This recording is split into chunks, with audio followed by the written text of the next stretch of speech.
y'all, welcome back to another video. I'm your girl JB and I'm with May, and we are back again to talk about our favorite shows. And today we will be discussing both of the Marvel shows that are out, WandaVision and Falcon and Winter Soldier, which is still not finished yet. It's about halfway through at this point. So we're basically just gonna give our thoughts on what's going on in the Marvel TV universe and how we're feeling about those. And we did talk about WandaVision before, so this is kind of wrapping up our thoughts on that show and leading into Falcon and the Winter Soldier and how we're feeling about that show. So this is, just the beginning of whatever craziness they have for us in the Marvel TV to come. But what are your final thoughts about WandaVision, and how did that influence maybe how you were feeling going into Falcon and the Winter Soldier? I mean, having now watched 3 episodes of Falcon and Winter Soldier has made me appreciate WandaVision a lot more than I initially. Not That's that I funny. didn't appreciate it before, because I still thought it was a good show overall, despite like a little bit of a slow start. But I think that it really it broke boundaries in a way for Marvel, and that it got a little bit more creative with the way that they did things, and you know, setting up all the TV stuff. And I think that their focus on Wanda in general was so nice. Like, we don't really get a lot of that in the MCU. And I know we've mentioned this like several times before in the films. We don't get a lot of secondary character development because it's all about the action or Mhm. so it was really nice to just sit with her and kind of explore her character, her background, what she's feeling now. And I feel like because now we're talking about both shows, it's just to compare the two is it's hard to compare shows, but since these two do exist in the Marvel Cinematic Universe together, WandaVision is Yeah.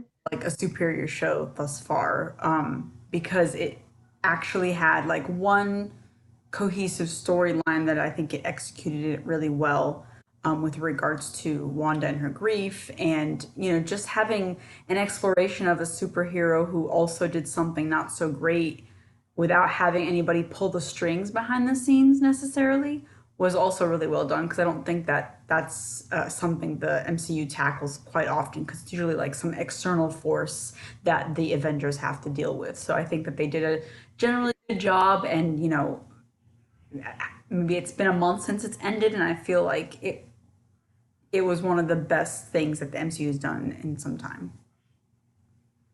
Wow, okay, that's a big statement. Yeah. I think definitely, I think it's funny because I've heard like people, including myself, have been speculating like how we would have felt if they had been released in the order they should have been released, whereas Falcon coming out first and then WandaVision. Um, since, like you said, WandaVision is definitely less.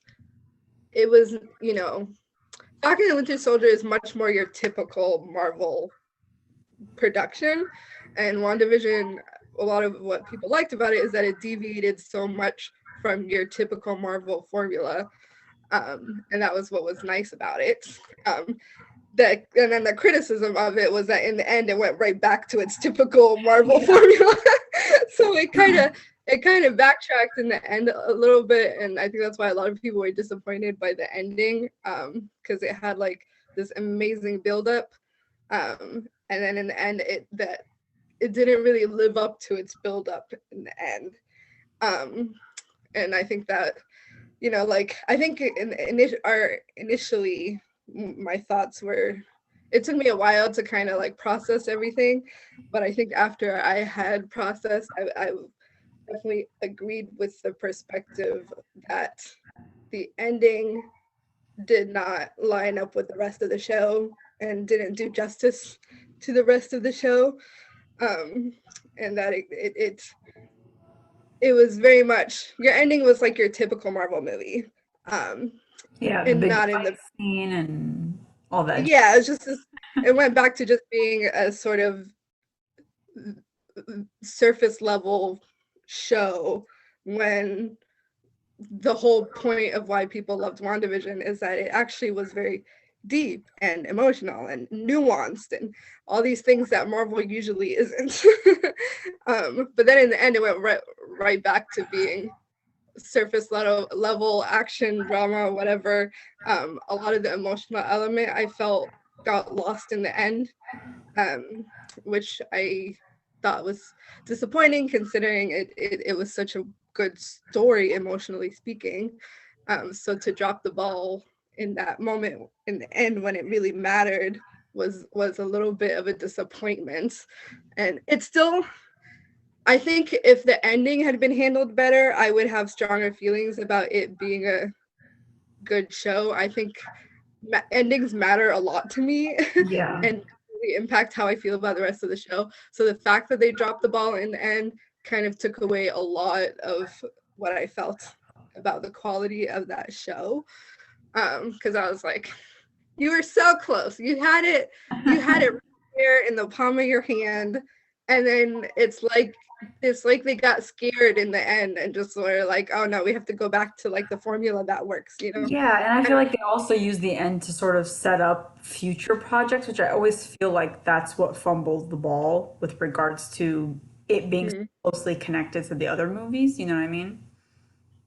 Yeah, You yeah, have to that's do true this, this, because and this to get to this, and I'm like, but I don't want that. I just want this.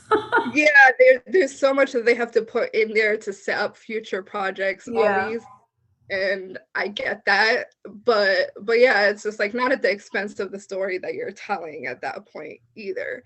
But I don't know. Is I think, you know, I was definitely in the vein, the group of people that felt like the emotional payoff was not worth it in the end, and that it was a disappointment that she, you know, like they set up this really complex character who's going through all of these different complex emotions, and it was also playing on something that I think the Marvel universe has never really tackled, which has always really bothered me, which is the fact, like they would always hint at it but never really go in depth with it.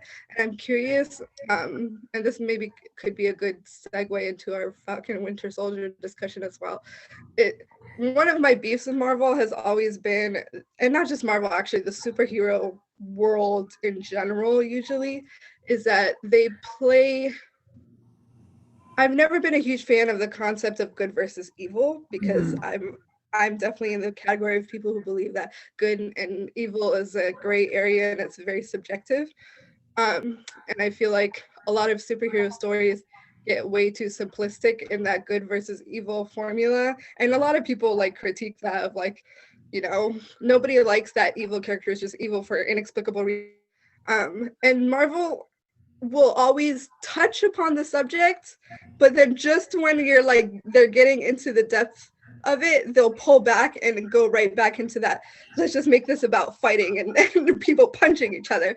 And so I feel like that message just always got lost in there. And you know, it's WandaVision played with that idea a lot where it was like who really is good and who really is bad in this situation, because our main character was someone who was supposed to be a good guy, who was doing something that is a stereotypical bad guy stuff. So it was like it it allowed there to be a gray area between what is considered good and what is considered evil.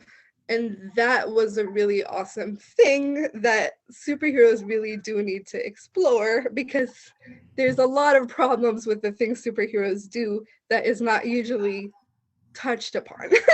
And so the fact that they took this character and actually made her do things that were really terrible, I thought was a nice way of showing the state of the human condition, which is that everybody is capable of good and capable of evil depending on the circumstances. That's just the reality. We're all capable of good, we're all capable of bad. And so this was a character who had done a lot of great in her life, but also a lot of really horrible things in her life as well. and it showed her trauma, it showed the history, it showed the reasoning behind it. It gave us reasons to sympathize with her, but it also made sure to show the other side of it so that we are sympathize also with the townspeople and sympathize with the people that she was harming, so that we're not just like excusing all her actions either. But I feel like in the end, they completely backtracked and turned it into a good versus evil fight again by having Agatha be the scapegoat bad guy Mm-hmm. and have everything be about her and then fighting her. And then by having that comparison of like, no, this is the real evil, it kind of dismissed a lot of the bad that she was doing. And I didn't really like that. And in the end, it was like, they almost excused everything she did in the end with throwaway, like a lot of people hated on that throwaway line in the end where the girl was like, they'll never know what you sacrificed for them, right before she flies off into the distance. And it's just like, it's unfair that they took it, they made her have this big dramatic fight with Agatha, and in that fight she's like, she basically tells her, no, you're the real evil because you did everything you did on purpose and I didn't, so that makes it all okay. And I was like, ah! Right, yeah, because that's interesting because they flirt with the idea of, that saying the road to hell is paved with good intentions. So even though Wanda's intentions Didn't start off didn't bad. start off bad, right, but even though they weren't her intentions at all per se, but she still did them and then became actively aware of them over time because she was in denial of the fact that this was happening, and she ignored other people's pain because she was herself in pain. Um, so yeah, I agree with that. That she was let off a little bit easy at the end, Because especially. generally, as a society, we've agreed that good intentions don't excuse bad consequences. Right. Like, we have laws that still punish you if you accidentally do harm to people. Like, there are still consequences to that. So it's not like that's all still excusable. And so the fact that it was just like, I felt like the ending made it all. Other people have argued with me that that's not true and it was fine, but I was like, no, I really felt like the fact that there weren't any consequences to her actions. And not only that there weren't consequences, because I get that realistically, how do you give consequences to someone who's powerful enough that you can't really do anything? Yeah. But I was like, if she truly felt remorse like she claimed she did, she would have self-imposed consequences. And the fact that she didn't, to me, tells me that she didn't have an adequate understanding of the depth of harm that she caused and didn't take the steps to fix that. The fact that, like, I mean, again, maybe in future projects that will be addressed, but I don't feel like she really did anything to remedy the situation. And on top of that, I don't think she didn't show enough remorse in the end either. And it didn't sit right with me that everything she did was excused and she was able to fly off into the distance. But then she punishes Agatha by trapping her in that place for all eternity or whatever, which I thought was a terrible punishment to do to somebody. I was like, you just got finished hearing about how much you were torturing people with your powers, and your immediate go-to with this person is to torture them for all eternity. Like, how is that? And Right, where's because the Agatha is the true evil. yeah, and so I was like, I don't think you really learned or understood anything. You went right back to punishing someone else the same way, regardless of whether she's evil. That doesn't necessarily mean she deserves that kind of a punishment. So I was like, is what she did really that much worse than what you did? Is it worse? Probably. But that much worse? I could argue that it isn't. And and then, you have the FBI guy who is like a douchebag who gets arrested and taken away. And again, I hated him, so I don't have a problem with him being arrested and taken away. But again, is what he did really that much worse than what Wanda did? That he's having consequences and she's not. So it's just like, I was like, this whole thing just didn't really sit right with me, and I feel like this is a common theme in the Marvel movies, where when the superheroes grew up, it's all good and well, even if they're doing the exact same things that the people they're fighting are doing. So, which leading into Falcon and the Winter Soldier, Falcon and Winter Soldier makes a lot of references to the Civil War movie, which is the movie where they bring up that topic of accountability for Mm. superheroes. And again, it was one of the things that I appreciated about that movie, because I was like, they finally brought up this issue of like, maybe we should hold these superheroes somewhat accountable for all the damage and people they kill. And Yeah, but I like, had an issue with that too, with regards to how some people argued it. Mostly Iron Man for me, because oh no, he's the I one like who gets away with the way everything. it was tackled. I hated. Yes, Iron Man was a complete douchebag, handled it terribly, and was a complete hypocrite about it as well. So I don't blame the people who didn't support him, because he was not good at. If he had just phrased things properly and been, I don't know, like a nice guy, I think he very easily actually could have convinced everyone to sign the accords. But because he handled it so horribly and was selfish and cruel in his mannerisms, it turned off Captain America, and as a result, a bunch of other people as well. So yeah, it wasn't handled very well. But that's my point. Is like, that was an example of a movie that brought up that very important topic, but then dropped the ball in actually tackling it well. Um, and so I was like, okay, now we're growing into Falcon and the Winter Soldier, which is referencing that movie a lot. So it's still playing with that concept of good versus evil and the subjectivity of it. And that's part of what I'm curious about with seeing where it goes with Falcon and the Winter Soldier, because so far it does seem like they're still playing on that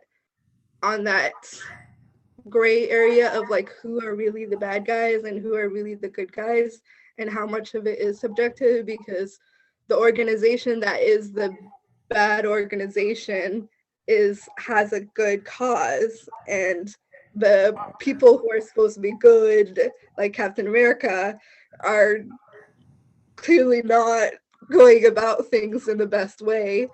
And then we have like Falcon and Winter Soldier, who are like in between the two, who I'm still not sure where they're lying with things. And then there's also that girl, what's her name, the blondie from Sharon. Captain America, Sharon, who also we don't know where exactly she lies yet either. Mhm. So that's what I'm curious about with Falcon and the Winter Soldier so far. Yeah, I am too. Though I would say like so far it's been kind of meh. I know it's, because like you said earlier, it sort of fell back into the typical formula that we're used to seeing in the MCU. And right from the opening sequence, it was like, action, Falcon's working with the US Army. I was just like, oh, okay. I was like, oh, we just went so much backwards. Yeah. And it, like we got to see parts of his life, and they're trying to showcase like the black experience through him, and like post Endgame, or post like the 5 years after Endgame, really. Like what is happening with everybody. But I don't know that they're handling that particularly well, because it often feels like they're hitting people over the head with certain things, in the sense that they're clearly like writing for a non-black audience, and it's just like it's sort of awkward to, like, in the last episode, for an example, is like they get Baron Zemo out of jail or whatever, and then they're working with him, and then he's like, the whole time he's like, yeah, I like Marvin Gaye, and this is like the epitome of a black African American experience. I was like, dude, you're not even from America. Like, it's something odd to say, especially coming from a white man who didn't grow up here. That whole, like, the tackling of that, and I'm sure that you will say more about this, but like the tackling of that was is a little bit clunky, and it's unclear like what it is that they're necessarily trying to say. They're not telling us anything new, and they give us like 2 minutes of Sam's backstory, and then it's like back to the action. So I feel like there's really dropping the ball on handling what it is that he's been going through, because to me it's turning more into just the Winter Soldier show, and like Sam is more of a supporting character on the Mm. show, because we see like Bucky's going to therapy. In the last episode, Bucky was doing all the talking because of his history as the Winter Soldier, and everyone knows who he is, blah, blah, blah. And I feel like Sam is just there. He was just sort of there for the jokes. And that falls back onto the whole like, oh, we have the black guy who's just the comedic relief or something. And I don't like, I like what they were setting up with him. And I feel like that's really kind of going nowhere at this point. And especially in terms of how he found out about the super soldier, like Isaiah Bradley in episode 2. Mhm. And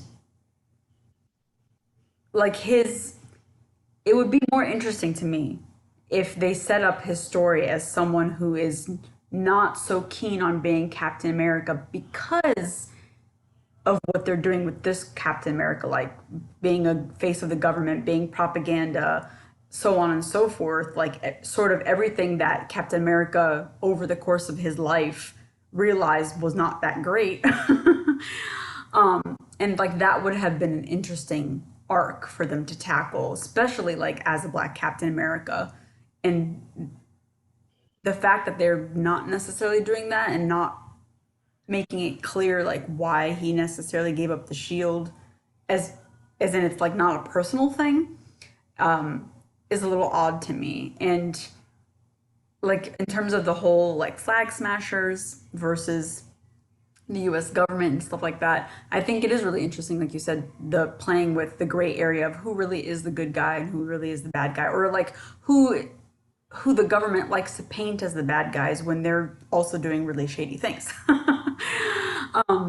And holding them accountable. But I feel like because it's the MCU and because the MCU has typically been so heavy handed with regards to like the FBI and the US military, and you know, they have contracts with like the DoD and stuff like that. It's like how far can that criticism go, you know? So Mm. it'll be interesting to see how they do tackle it, but I feel like they're already setting themselves up. They're already writing themselves up into a corner because of the fact that they can't really critique it in the way that maybe another show could. Yeah. I mean, I agree that there's only so far they will ever really go with that, and I have no expectation of any hardcore criticism. But um I'm still reserving judgments on a lot of the rest of what you said, because I do feel like there's still room for them to have that, to explain all that in the end. But We only because have part of three me, episodes left. yeah, I know. But I guess the hopeful part of me is hoping that that's what they're building up to, because they have hinted at a lot of that stuff. So I'm hoping that that's where the storyline is going to be, a more direct sort of tackling of those criticisms. And I think that, you know, part of the whole contrast of like showing this other Captain America who's clearly unlikable is to kind of unravel those things about um what Captain America represents and the expectations and stuff like that, and what that means for Sam as a black person. I think it's interesting because I feel like there's a lot of different ways to read into it, and that's partly because they're being very subtle about things, and part of that could be just because they don't want to be openly directly critical of things, so they're hinting at things without saying them outright. But I've definitely seen how, because b- black people watching that are sort of, some of them are kind of like seeing that in the way of like, well, sort of what you said basically, which is that they're not handling the Black aspect very well. I mean, they're definitely not, but there's definitely people who are reading into it and are like, they are subtly implying that the reason Sam isn't doing it is because he's Black and he doesn't feel right about it. Um, and that those are some of the reservations that he has. And I could see where those implications were being made. But again, because they haven't said it very directly, it's hard to tell whether that's what the message they were actually intending to send, or whether that's people speculating because they're projecting their own feelings onto this Black character because they know that themselves as a Black person, that would be what their reservation would be. So they're assuming that that's what Sam's reservation is, even though he hasn't actually said that.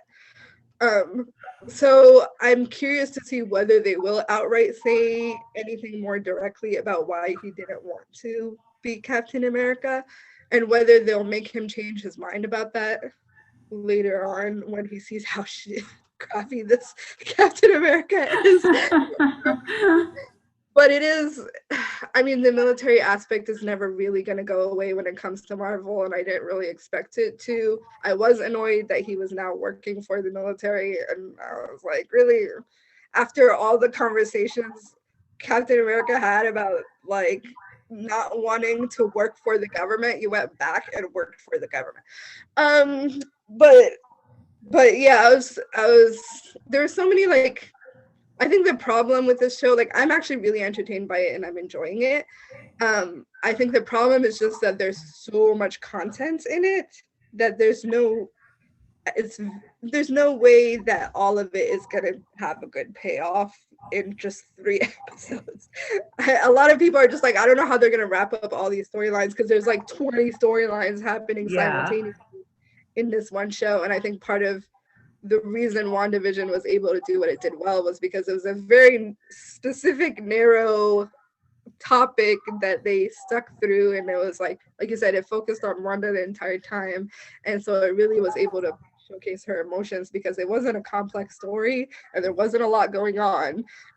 Whereas this one, there's so much going on that literally, like, you know, my sister would pause like every minute and like rewind over and over and over again, because honestly there's no way to watch it one way through and not miss things, because every second there's so much happening and you're just like, wait, what so we kept having to rewind to actually understand everything that was going on, because that's how much was happening.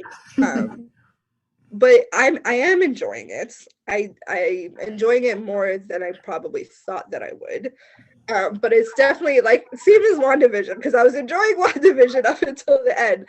So how this all plays out will impact my feelings about it in the end, because I'm still hoping that they will address a lot of those things a little bit more directly, and that I am giving them a chance to fix the whole good versus evil thing by not going in the end and making it very blatant who the good guys are and who the bad. I assume they're probably going to do that, but I'm leaving them room to not end up doing that again. Because I mean, they already started to make the Flag Smashers look worse in the end of the last episode, with them blowing people up now. So it's like now their methods are getting problematic very clearly, because now we're talking about murder and crap. But at that, you know, and then seeing where the Falcon and the Winter Soldier end up lying in terms of where their loyalties end up going, I'm hoping that they, you know, with that whole conversation they had with Sharon about how it's all, the whole government thing is all hypocritical and whatever, which is everything she said was 100% true. I'm hoping that they're not going to go in the direction of loyalty to the government, because that goes against everything that Captain America stood for by the end. And hopefully, you know, I don't know, like I said, I don't know how they're planning on wrapping all this up in 3 episodes, or if they're going to wrap it all up in 3 episodes. but that will impact how I feel about all of it. I think the black part, I think because I have zero expectations of Marvel doing that well anyways, I wasn't like super disappointed by it because Mhm.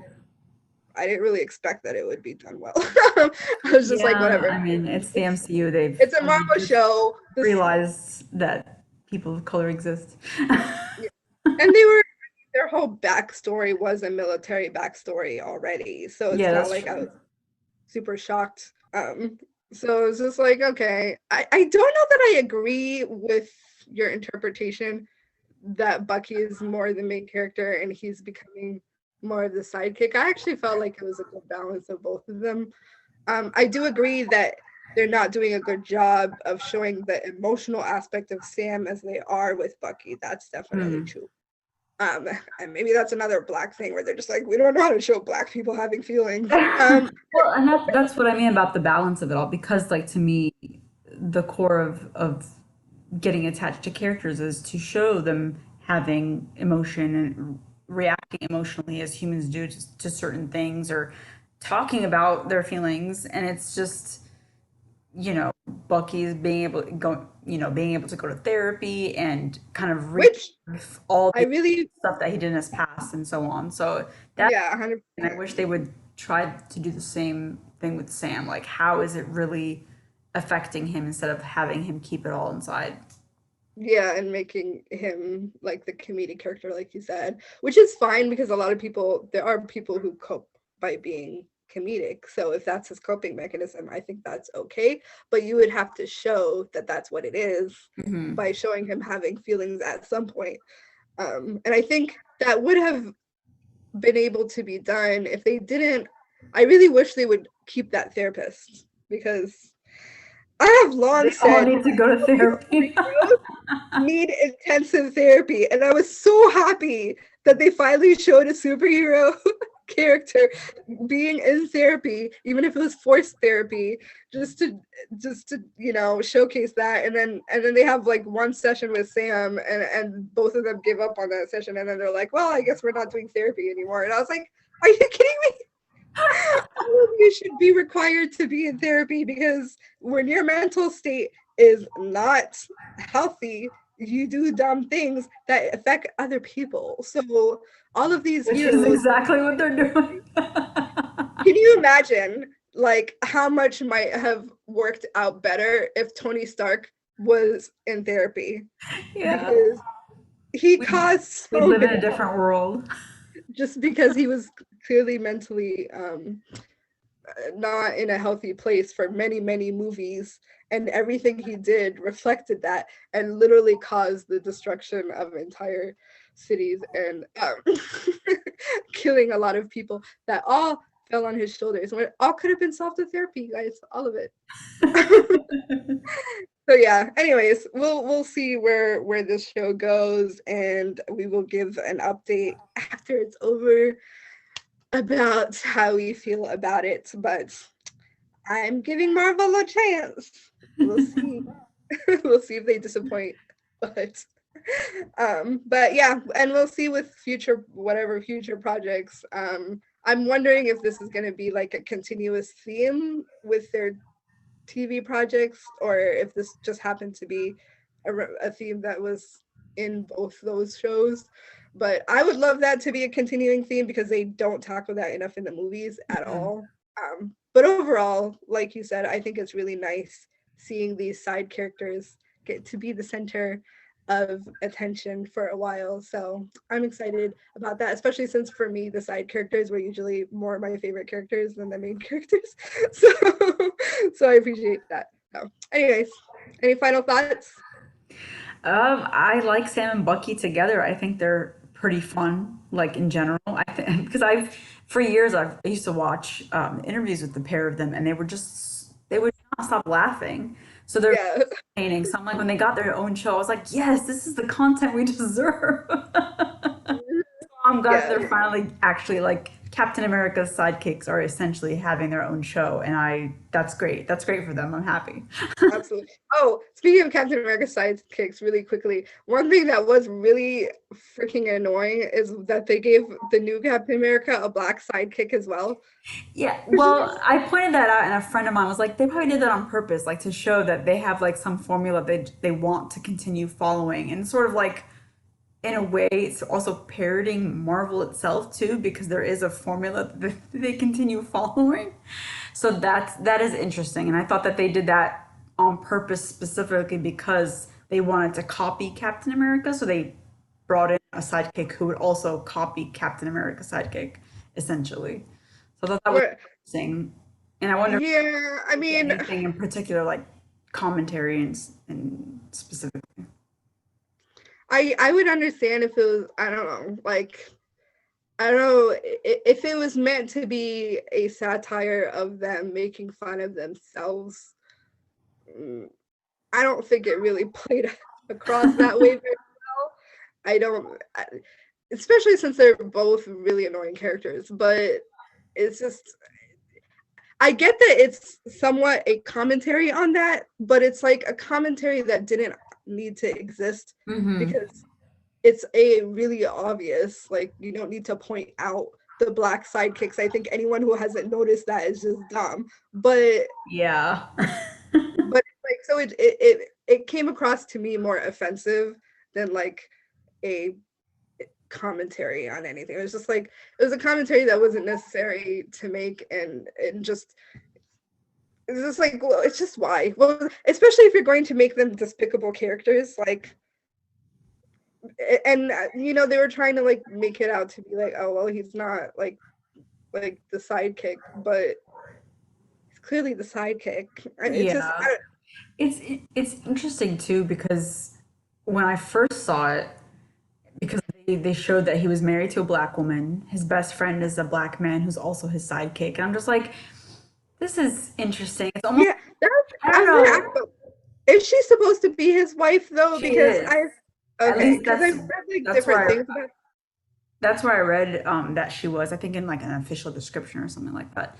okay, So because I that wasn't sure. was interesting because, and I don't know, maybe you can like you have an opinion on this, but to me, it like it sort of was like saying, look at this great guy who's representing America, and like, yes, I stand for everybody too, because look, I've got a black best friend.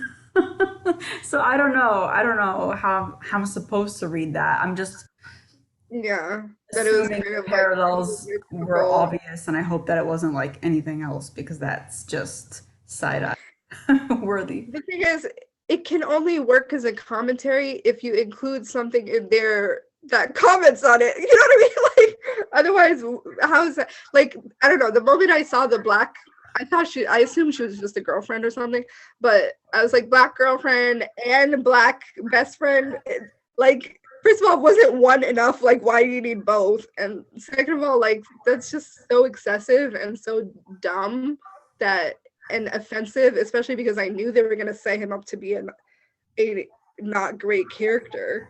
But to have him have these like loyal people who are loyal to him who are black was just offensive to me, because I was just like, why do these people even like him? Like, it's like, I don't know, like, like you said, if somebody makes a comment about how like, oh, he was chosen because he would have appealed, like he would have been made to seem more acceptable to people because he has this black girlfriend and this black friend that they could use as like, see, he's not racist, or like, see, he's a good guy because, you know, he cares about whatever. If they make a comment on that, then maybe I could see how that was the case, but otherwise I'm just like, why would you do that?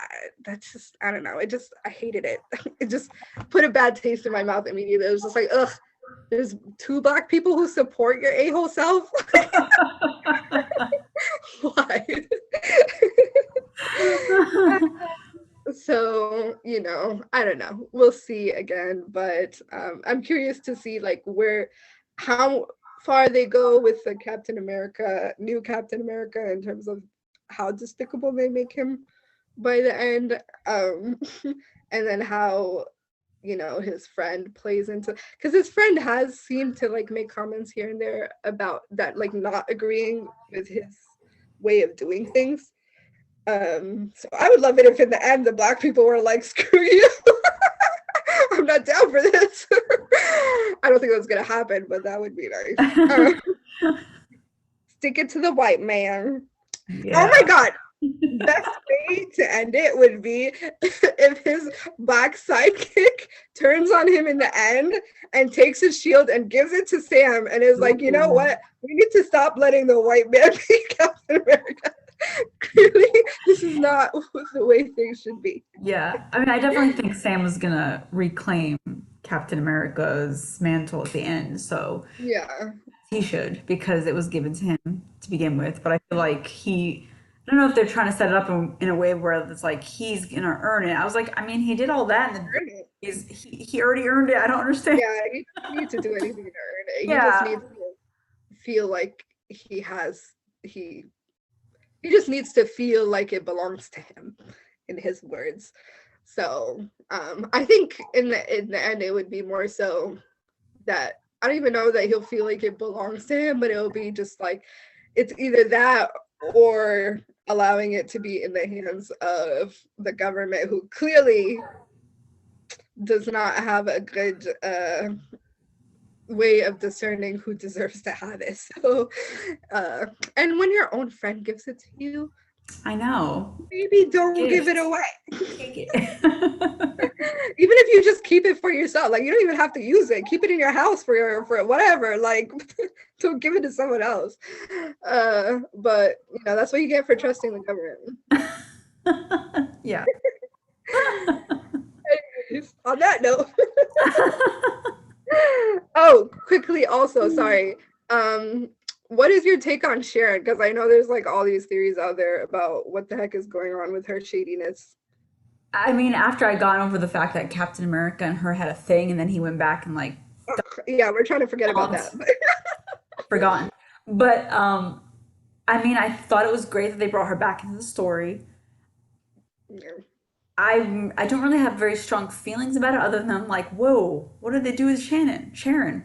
Other than I'm excited to see like her backstory of what she's been up to the last 5 or so years because she's been off the grid, and I'm sure she's hanging with people who have connections and things like that, like the complete opposite of what it is that she was doing before, and that's intriguing because that would set up something interesting for her and for the whole argument against like people who used to be working with the government or like a government adjacent agency or something completely going rogue, and that is character development. Yeah, yeah, it definitely makes for a far more interesting story, especially, since the government seems like they turned their back on her, clearly. But yeah, I mean, a lot of people seem to think that she's the power broker, or either that or that she's working for the power broker. I mean, she Um, could have shot the power broker because we didn't see who the killer was. but we never saw the power broker. You mean the scientist guy? Yeah, no, no, no. What are you talking about? They didn't show the power broker, but whoever that lady was. Oh, that woman. Yeah. Yeah, she is the one who shot that woman. Oh, yeah, that's true. I'm Yeah. blanking out already, see? The power broker is the person. They haven't showed who they are yet, which is why people are speculating. Right. See, like you said, there's so many moving parts. I just need Yeah, there's a lot going on to try to keep track of, but a lot of people think that she might be. I don't think she is. I don't want her to be, but I do think it's possible she's working for the power broker and is kind of like playing double agent. I feel like the agent in her would never completely go away. So I think part of her is like doing some kind of undercover, business over Yeah. there. So I'm curious to see either that or she's working with the flag smashers because I mean, she has to make a living somehow, I don't know. yeah, because also like the girl who was in charge of the flag smashers found out about the death of the scientist immediately after it happened. So a lot of people were like, how would she have found out That's right away? true. That's true. unless somebody immediately told her. Sharon is an informant confirmed. So we'll see. She's obviously very involved in the storyline, so I'm curious to see what's going on with her. And I love seeing Zemo or Zumo, whatever his name is. Oh yeah. He's a fun character. So I'm enjoying him. And love the Wakanda element coming in at the Oh end. yes. I was so Like, excited. I was like, oh. like yes, bring back Wakandans. Hopefully it's not like they didn't just do it as a teaser and she's just gonna go away. But No, I think she's credited for like 2 episodes, the last I checked. So she okay. be around.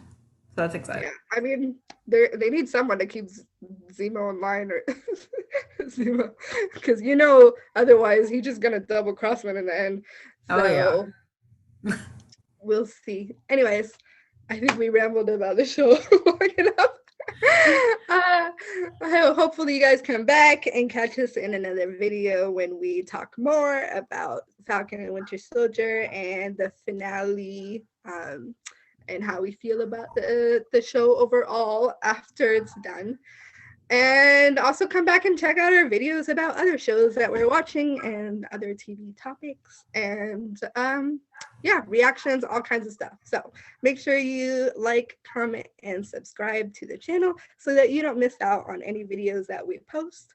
And until then, we'll catch y'all in the next video. Bye.